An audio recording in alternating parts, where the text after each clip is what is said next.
Bonjour, je m'appelle Odette, j'ai 72 ans et je suis proche aidante. Je suis native de la Gaspésie, je viens d'une famille nombreuse. Puis, j'ai vécu dans la région de la capitale nationale à partir de l'âge de 18-20 ans pour ensuite avoir une famille. Et à ce moment-là, je travaillais dans le milieu hospitalier. OK. Puis, à un moment donné, j'avais le goût de faire autre chose et j'ai eu l'opportunité de travailler pour la Croix-Rouge canadienne. Donc, je travaillais au siège social de la Croix-Rouge à Ottawa. Puis, ensuite, j'ai eu l'opportunité de pouvoir aller faire des missions à l'étranger. OK. J'étais administrateur. Donc, quand on partait en mission à l'étranger pour des désastres naturels, comme le tsunami, des tremblements de terre, des pays avec le choléra, la Croix-Rouge canadienne déployait ce qu'ils appelle un hôpital de campagne. OK. Donc, mon rôle à moi, comme administrateur, c'était de m'assurer de nous trouver des locaux pour travailler, de trouver des hébergements pour les délégués qui s'en allaient travailler là. Puis ensuite, avec la Croix-Rouge locale là-bas, dans le pays où on était, on travaillait en collaboration pour justement embaucher du personnel local, des infirmières, des médecins. C'est comme ça. Puis, moi, je m'occupais de la coordination de ça. Je n'étais pas une personne là, sur le terrain en tant que telle. J'étais dans un bureau, mais je coordonnais tout ce qui s'appelle ressources humaines, finances, logistique, administration. Je vais faire une mise en contexte de mon ami Gilles. Il y a peut-être 2-3 ans passés, en 2022, j'ai commencé à réaliser que Gilles oubliait des choses, puis il oubliait de faire ses rapports d'impôts, il recevait du courrier, il n'ouvrait pas son courrier. Puis tranquillement, mais je me suis offert, ben écoute Gilles, je peux t'aider, m'essayer de trouver tous tes papiers pour faire tes rapports d'impôts, puis tout ça. Puis juste le fait de trouver les papiers, là, ça a pris à peu près 3-4 mois. Fait que les rapports d'impôts, là, ils ont été faits comme dans le mois de juillet. Là. Tu sais, c'est pour te dire comment ça prend. C'était ardu de trouver les papiers. Un autre moment donné, il m'appelle, puis il me dit, je suis à Ottawa, mais je sais pas où je suis. Puis là, ben, j'ai dit, il dit, j'ai arrêté une voiture, puis j'ai demandé aux gens où ce que j'étais, puis je suis sur la promenade Vanier à Ottawa, puis je sais plus quelle direction prendre, puis bon. Fait que finalement, avec l'aide du chauffeur que j'ai parlé, parce que mon ami, il n'a pas de téléphone cellulaire, il veut rien savoir de ça. Fait que c'est le monsieur qui m'a dit, qui était en vélo sur la promenade, qui était complètement perdu. Fait que finalement, à force de parler avec le monsieur, on l'a redirigé, puis Gilles a pu retourner chez lui en sécurité. Quand cet événement-là est arrivé, moi, ça m'a sonné une cloche, là. Donc, moi, quand j'ai vu ça, qu'il oubliait, puis tout ça, ben, je me suis permise d'aviser son neurologue. Puis de là, tranquillement, pas vite, je me suis dit, ben, je peux pas l'abandonner, là. Je peux pas dire, bon, ben, Gilles, j'ai fait tes rapports d'impôts, bye-bye, là. Je voyais bien qu'il y avait quelque chose qui allait pas. La marche à suivre, je peux pas dire qu'il y a vraiment une marche à suivre. C'est on découvre la marche à suivre au fur et à mesure qu'on on pose des actions pour la personne, puis tu dis, c'est ça, OK? Exemple, quand je l'ai amené chez le neurologue, c'est sûr que ma première chose, c'était que je voulais que mon nom soit au dossier de Gilles, que si le neurologue avait besoin de voir Gilles, qu'il m'appelle moi. Parce que Gilles, lui, il oublie. C'est quelqu'un qui, de plus en plus, depuis 2022, oublie énormément et ça ne fait qu'aggraver. Donc, on a vu le neurologue dit on va le réévaluer dans 6 mois. Ça a commencé comme ça. Puis là, je me suis inquiétée parce que je me suis dit, Gilles, est-ce que tu as un testament? Non, Gilles n'a pas de testament. Est-ce que tu as un mandat d'inaptitude en cas si un jour tu deviens inapte, c'est pas fait. Fait que là, bien entendu que je me suis dit, avec Gilles, on va y aller étape par étape. La notaire, elle, quand elle a vu que Gilles perdait un peu la mémoire, elle dit, je veux m'assurer que monsieur est apte à signer des documents légaux. Mais là, j'ai dit, on fait quoi? Fait que là, j'ai été obligée de retourner voir le neurologue. Le neurologue, il a fait un examen neurologique, il a fait un rapport. Il l'a référé à un psychoneurologue. La psychoneurologue a fait 3 entrevues de 2 heures avec lui pour déterminer s'il était apte à prendre des décisions. Puis là, finalement, après ces 3 mois d'évaluation-là, bon, les 2 rapports disent que monsieur est apte à signer des documents légaux. Donc, la notaire, elle a fait le testament, elle a rédigé le mandat d'inaptitude et monsieur a réussi en fin 2022 à signer son testament, puis tout est parfait. Donc, ça, c'est une affaire de régler, monsieur est correct. Bien là, une surprise, c'est que il y a 6-8 mois passés, le mandat, les tests neurologiques déterminaient qu'il était apte à signer des documents légaux, puis tout ça. Okay. Et 6 mois plus tard, la donne change. Il est plus apte à signer des documents légaux.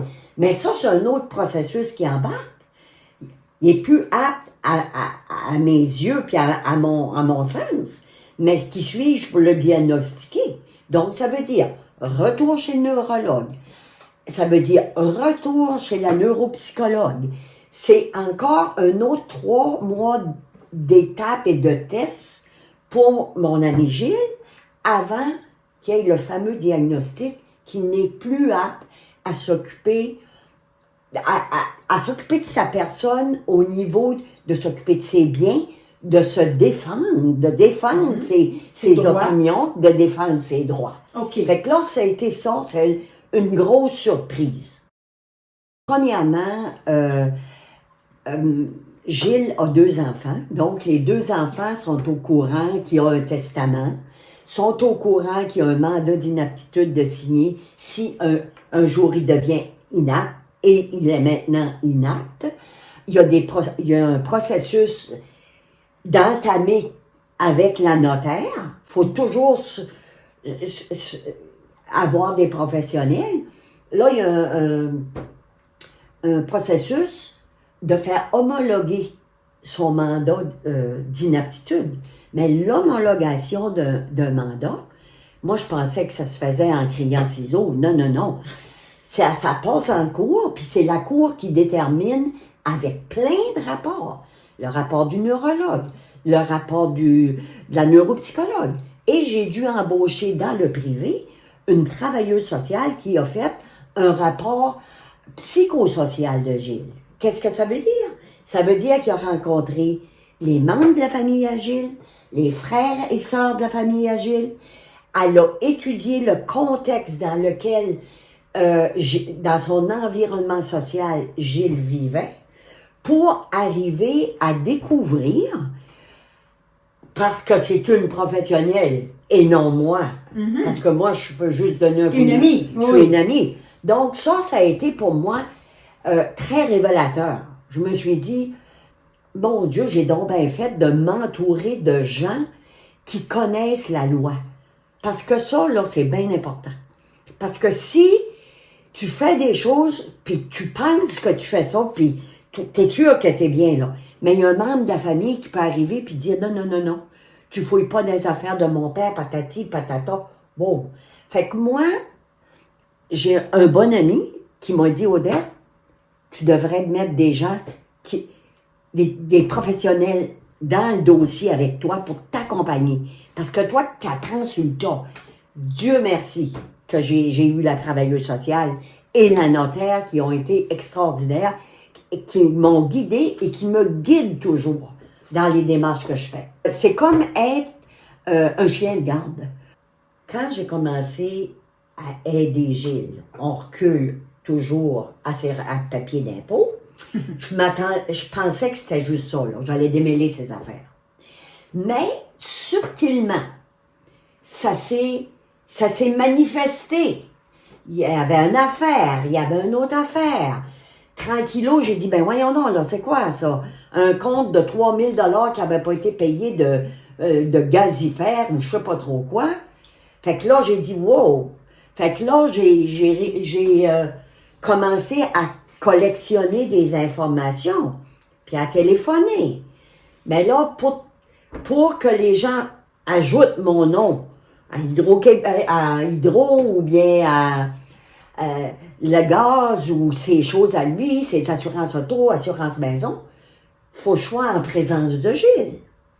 Parce que je peux pas juste appeler et dire bonjour, je m'appelle Odette, mettez mon nom dans le dossier de monsieur. Faut que monsieur soit là, faut qu'il parle à mon ami Gilles, faut qu'il dise Gilles, Madame Cyr voudrait mettre ça, est-ce que vous acceptez? Oh oui, j'accepte.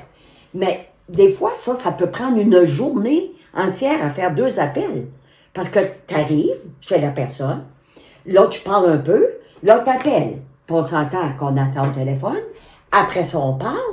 Puis des fois, là, ça peut prendre 3-4 heures facilement. OK, donc c'est plus que peut-être 8 heures par semaine. Des fois. Puis c'est subtil comme... moi, je m'attendais pas à ça. Honnêtement, là. Moi, je m'attendais, tu sais, je dis, il m'a donné un coup de main à Gilles, il trouve pas ses affaires. Mais là, quand j'ai vu que... Honnêtement, c'est un très bon ami, mais je m'attendais jamais de devenir proche aidante pour lui. Parce que, je sais pas comment dire ça, là, je trouvais qu'il me faisait pitié d'être dans cette situation-là, puis qu'il n'y avait pas personne. Il y a son fils, mais la relation, disons, est pas extraordinaire. La relation, puis tout ça. Donc, je me disais, je peux pas le laisser tomber. Fait que, tu me demandais tantôt l'approche aidance d'un parent ou bien d'un ami, la différence. Ben moi, je pense que ça serait peut-être plus difficile avec un parent. Un membre de la famille. Un membre de la famille. Avec un membre de la famille, parce que quand la personne n'est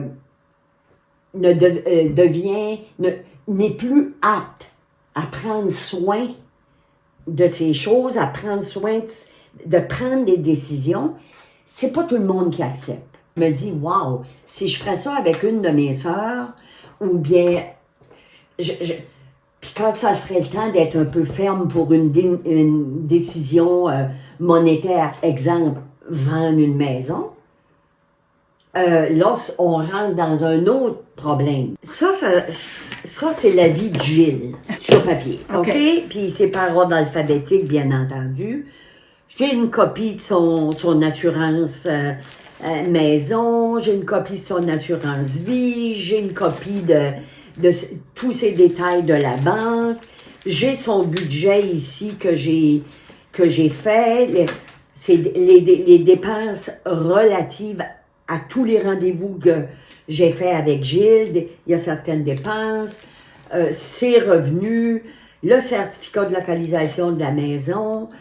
Ma notaire m'a fourni beaucoup de documentation, ce que j'ai énormément apprécié, sur le rôle de quelqu'un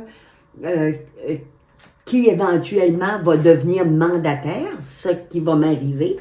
Donc, j'ai toute l'information de la protection du mandat. J'ai une copie du mandat d'inaptitude, j'ai une copie du testament. J'ai la filière à Gilles chez moi. J'ai une copie du rapport de la psychosociale, la neurologue, la travailleuse sociale, la banque, la procuration de la banque. Tout est en ordre. Au cas où, si moi, il m'arrive quelque chose, ou si, exemple, un membre de la famille de Gilles veut vraiment s'occuper de la situation, à ce moment-là, ils ont ça. J'ai également gardé, parce que ça, c'est pour ma protection, dans le sens que tous les courriels que j'ai écrit au médecin, à la travailleuse sociale, à la psychoneurologue, à la notaire, même au fils de Gilles, pour l'informer de la situation de son père.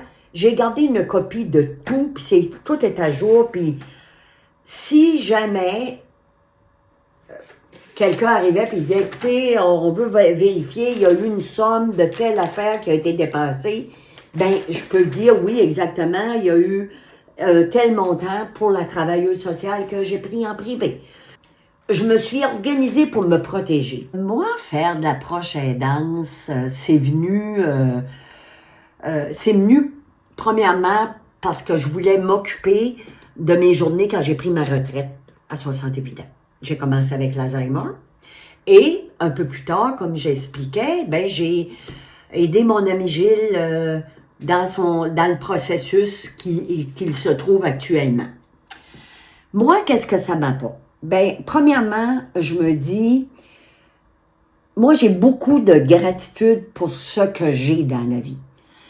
J'ai la santé, j'ai eu la chance de faire un travail extraordinaire, j'ai voyagé dans des pays où j'ai vu la misère, puis quand j'arrive ici, puis je me dis, wow! Puis je me dis, ben, moi, pourquoi pas essayer de donner un peu au suivant. Moi, c'est un peu ça, ma philosophie, donner au suivant. C'est sûr que ça m'apporte une satisfaction. Je dirais pas que je vais faire ça pour le restant de mes jours, parce qu'il viendra un jour que j'aurai peut-être besoin moi-même d'aidance. Mais dans le moment, je me dis, je suis capable, je suis en santé, puis faut être humble un moment donné.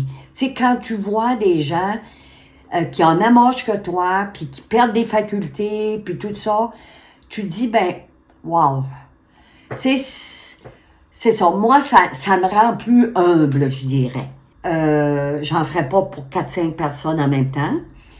Mais je pense que c'est une réalité qui va devenir encore beaucoup plus omniprésente.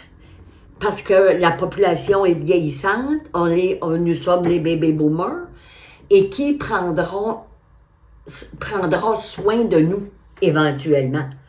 Donc, c'est dans le moment, je me trouverais peut-être égoïste de pas pouvoir redonner à la société. Moi, je pense que l'approche aidance, c'est quelque chose que t'as, puis que t'as dès le bas âge. Moi, je regarde ma famille de la Gaspésie, grosse famille. Mais nous, chez nous, on a toujours accueilli des enfants en placement, des enfants du service social qui appelaient dans le temps. Ça a été, on a été élevés avec des gens comme ça. Notre mère nous a montré, ça faisait partie de nos valeurs. Fait que moi, je pense que c'est, puis moi, je pense que j'ai pris ces valeurs-là, je les ai également, par qui j'étais et ma façon d'être, je les ai également transmis à mes filles. Mes filles font de l'approche aidance. Une fait de l'approche aidance d'une maladie plutôt physique de quelqu'un. Un autre fait de l'approche aidance dans d'autres secteurs.